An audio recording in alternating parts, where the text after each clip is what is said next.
Okay, so we have this ongoing battle between what comes first, the chicken or the egg. Does design come first or does site come first? But I'm going to start by talking about design. So if you're building a green building, you have to consider everything, the whole building. You really do have to start with design. You can't just take any kind of average old design of a house and suddenly make it green. You really have to think about how it's designed. And we call it smart design. And what we mean by smart design is that it's right-sized. The age of the McMansion is over, in case you haven't noticed. The average size of new buildings has gone down in the last few quarters. And that's a good thing for the environment, and it's a good thing for people. People don't need 50,000 square foot homes unless they're Bill Gates. And so we talk about, let's start building homes like the ones that Linda has done here that feel perfectly comfortable without being huge. You don't need anything over 2,000 square feet here, right? The biggest is this home at 1,700. Yeah.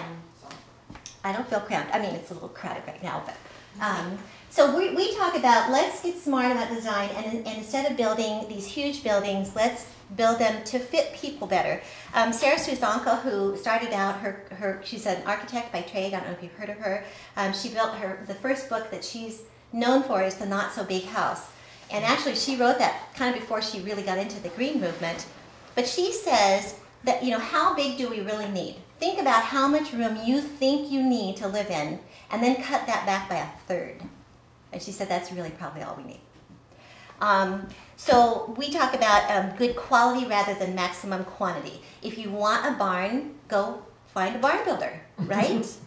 We're talking about, instead of spending the money on 5,000 square feet that's barren, let's spend the money on a smaller home that fits us better, but is much better quality. Let's put the money into the things we can really appreciate.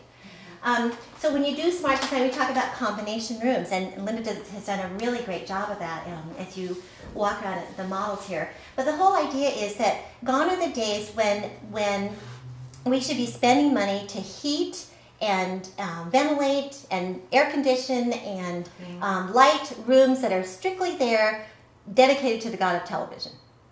It doesn't make any sense. The god of television, the church of television. So, let's get rid of the big media rooms. Instead, let's have combination rooms where you can darken the room and watch TV when you want to, but at other times of the day, you can use it for something else. We talk about compact, well-organized kitchen, just as big as you need it to be, but lots of good built-ins.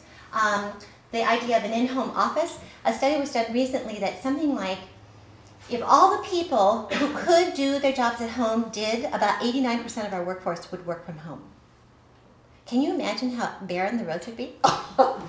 And how much happier people would be? So the whole idea of the in-home office is really a brilliant idea, not just because of people work from home, but with kids and all the homework and that kind of thing. Universal design was not really originally purported by the green organizations as a green component, but the folks who are involved in universal design, which is built for anyone of any ability. It means anyone could live in that home and use it regardless of his or her physical abilities.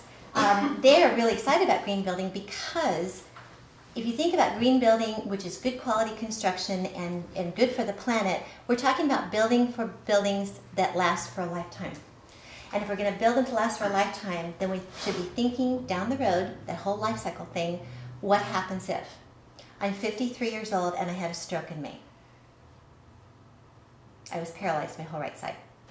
I spent 3 weeks in therapy. And my therapists were shocked to know that we had already planned ahead, thinking it wouldn't happen until like we're in our 80s, but we'd already planned ahead in our home. We had put in certain things so that someone could live on the main floor of the house and not have to maneuver the stairs. Because most people don't do those kinds of things. So universal design, we're planning ahead.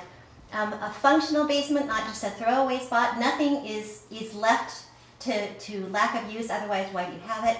And conditioned spaces for storage and HVAC. Let's not put the furnace out in the cold garage or the water heater. Let's put it inside where it's a conditioned space, and so we're alleviating some of that energy loss. Also in smart design, by the way, these are designs of our house, in case you were wondering. The idea of multi-use spaces, again, fewer hallways. Hallways are really kind of a waste in the end because they're just passageways. But you still have to light and heat and all those other kind of things. So fewer hallways better because you have more living space. Lots of built-ins. Speaking of multi-use spaces, I don't know if you guys have seen the signage in here, but that island behind you there is movable. That's the kind of thing we're talking about. It's brilliant.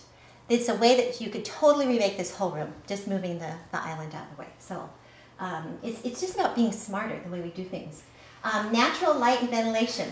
Why? Because it's good for us. We feel better, we feel healthier, it's more pleasant, but also helps to reduce our energy needs. Small rooms that live large. Linda has done a really good job of that, just peaking the ceiling a little bit, just raising the ceilings up a little bit, maybe taking the cabinetry all the way up. Things that sort of trick the eye, that trompe l'oeil look, that make you feel like it's a lot bigger than it is. Our house is 2,700 square feet and people think it's 5,000, just because of the way it's built. And by the way, 2,700 square feet is probably too big. Small rooms that live large, and then maximizing residential density. Out the window here. We don't have enough planets for everyone to have zone 5 acres. And it doesn't make any sense. If you put one house on 5 acres, that house produces more CO2 than if you had 1,000 houses in the same acreage. And it's all to do with how the energy gets to that house and the fact that it can't share energy with other buildings around it.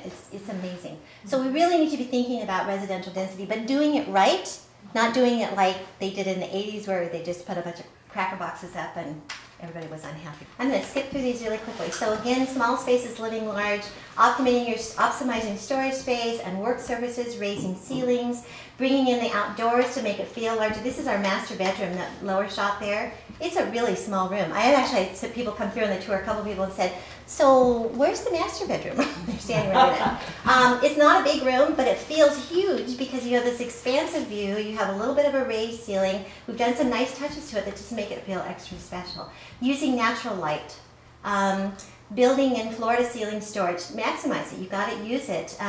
Multifunction pieces like her movable island there. This is a hidden door that goes into our office, and when it's closed from the entryway, it just looks like a bookshelf. Mr. Porter had to have that. We have a ghost in the hallway. We do. Isn't that weird? Somebody's shadow. I know. Ooh. And then using decor elements that trick the eye, that trompe l'oeil idea. Okay, so we have a little exercise, and then we'll take a break. So just write down some things there on your sheet, some things to consider when designing a green home. What are some things that you should consider when you start to design a green home?